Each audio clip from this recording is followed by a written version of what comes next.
Hey, it's Richard with Matthews Wealth Management. We're doing the July 2023 market update. I'm going to try to do this one fast. I did not replace the microphone. We'll see if it's any better.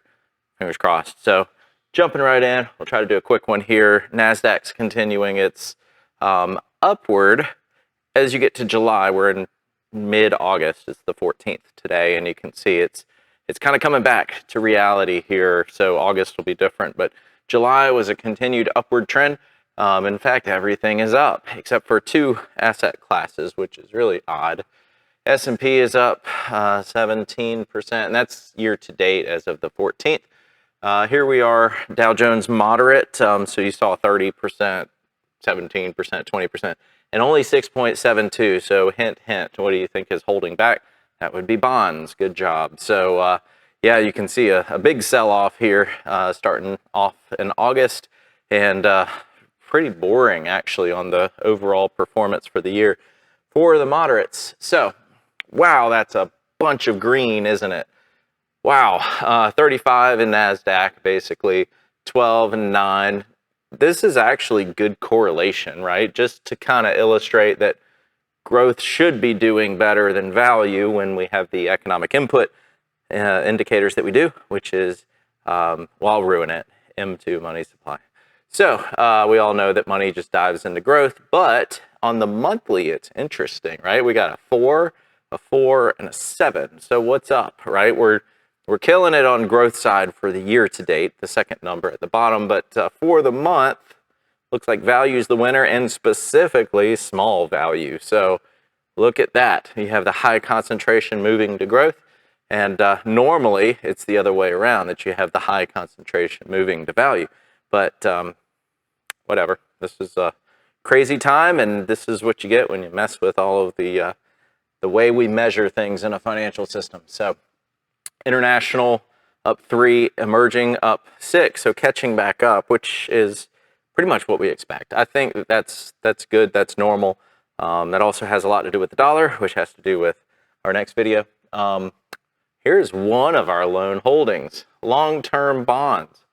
Remember, we were talking about buying long-term bonds. In fact, we started that process in February, and then we put it on pause. We're doing a reallocation. This is the last week of client meeting, so I'm trying to squeeze this in before I go off to North Carolina. But here we are seeing that, thank goodness we didn't fully commit to that.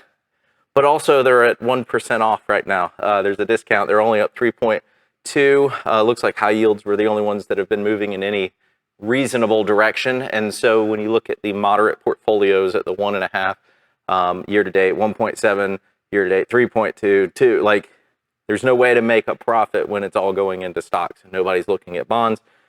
On an interest rate cut, though, what's going to go up? Long-term bonds. So it's really about positioning not for the next 6 months or 9 months or 2 years, but the next 15, 20, 30 years for retirees, right? And that's mainly who we work with, about 80% of our clients. All right. Wow, look at oil, y'all. You saw that, right? Everybody saw the gas prices skyrocket. They've come back down a little bit in August, as everything kind of has in August.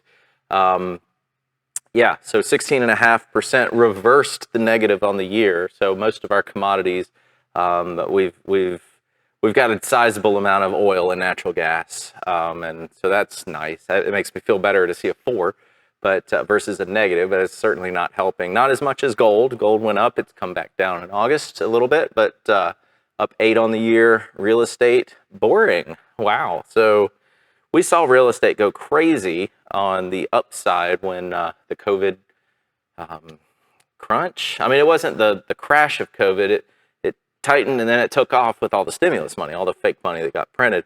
And then here's our second asset class, underperforming for the month, 443, but still up 76% year to date. If you were smart enough to buy Bitcoin in January or buy NASDAQ in January after what we saw before, then congrats, you're a fortune teller. You better be retired by now.